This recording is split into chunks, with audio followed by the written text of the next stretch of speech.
Heya, tikupitirira.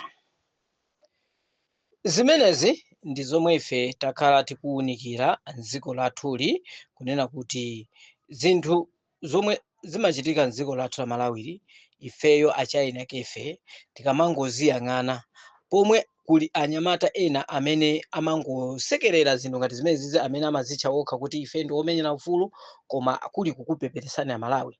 Ife ndiye timabwera amumva chilungamo ndikukuwuzani kuti nthawi yakwana yokuti tichangamuke tiziwe kuti anyamatawa amangotiseweresa eyetu ndele lino mukamawamvera amenewa mutakhale opepera ndi inuyo Amalawi, mukhala ozungulira mutu inuyo Amalawi, chifukwa lero sangakuwuzeni kuti tiye tiponyereni DPP mmawa azikakuwuzani kuti DPP yo ndiyo ikukondera, DPP yo sikupanga zabwino, DPP yo sikupanga, kumanena kuti kunali anthu amene amawunika zimenezo zisanachitike, kusonza ati ana amene wawa samazidziwa zakuti DPP ndiyoyipa.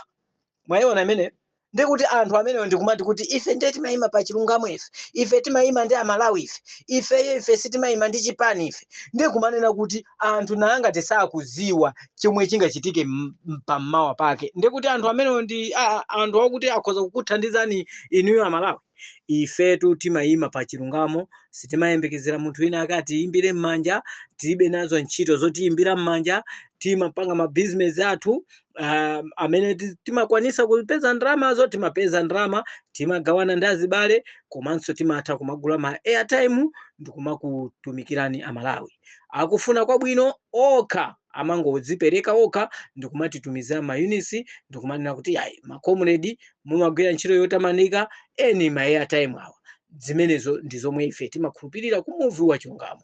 So zili ndi inuyo Amalawi pamene mukuona makomredi osiyanasiyana amene amazipereka ku muvi wa chilungamo, zili ndi inu kuwathandiza makomrediwo, chifukwa chomwe amavutika nacho kwakukulu chomwe ndimamva ineyo ndi airtime. Ndi zimenezo ndi zomwe ife timakonda kuwunikira ku mtundu wa Amalawi, koma simudzapeza anyamata aku muvi wa chilungamo akupempha ayi, koma iwo kwawo ndikukuwunikirani kuzipereka, amatenga ndrama zawo ndikumazipereka, ndipo kukakhala zosongasonga anyamata aku muvi wa chilungamo amazipereka kutenga nawo gawo ndikukathandiza ku chipani chomwe chifuna chitukule dziko lathu la Malawi.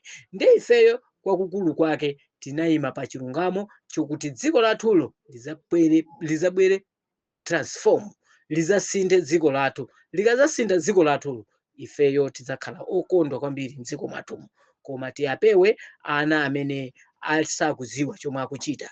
Ana ake ndi achina Bakiri Muluzi TV, achina Mangochi, kuteku pakali pano pa amene ajawo akusowa kuolowera. Achina Kabambe anatukwana, achina Tupere anatukwana, achina Ucheni Chakwera anatukwana, ndi alowera kuti kuteku pakali pano pa ndiye kuti iwowa gemu yomwe afuna asewere ndiyofuna kumpukuta maijeni ansa, yofuna kumpukuta maijeni ansa, fa akuziwa kuti maijeni ansa pavute patani akhala mtsogoleri wa dziko lino. Ndiye mukamaona kusokosa konseko akudziwa zimenezo. Atupere Muluzi ananena, ana amene wasa akudziwa ananena kuti dziko lino amene atalamule ndi maijeni ansa, ndipo zimenezo muzidikira, chifukwa mawu Atupere Muluzi sachedwa kufika pa mapeto pake.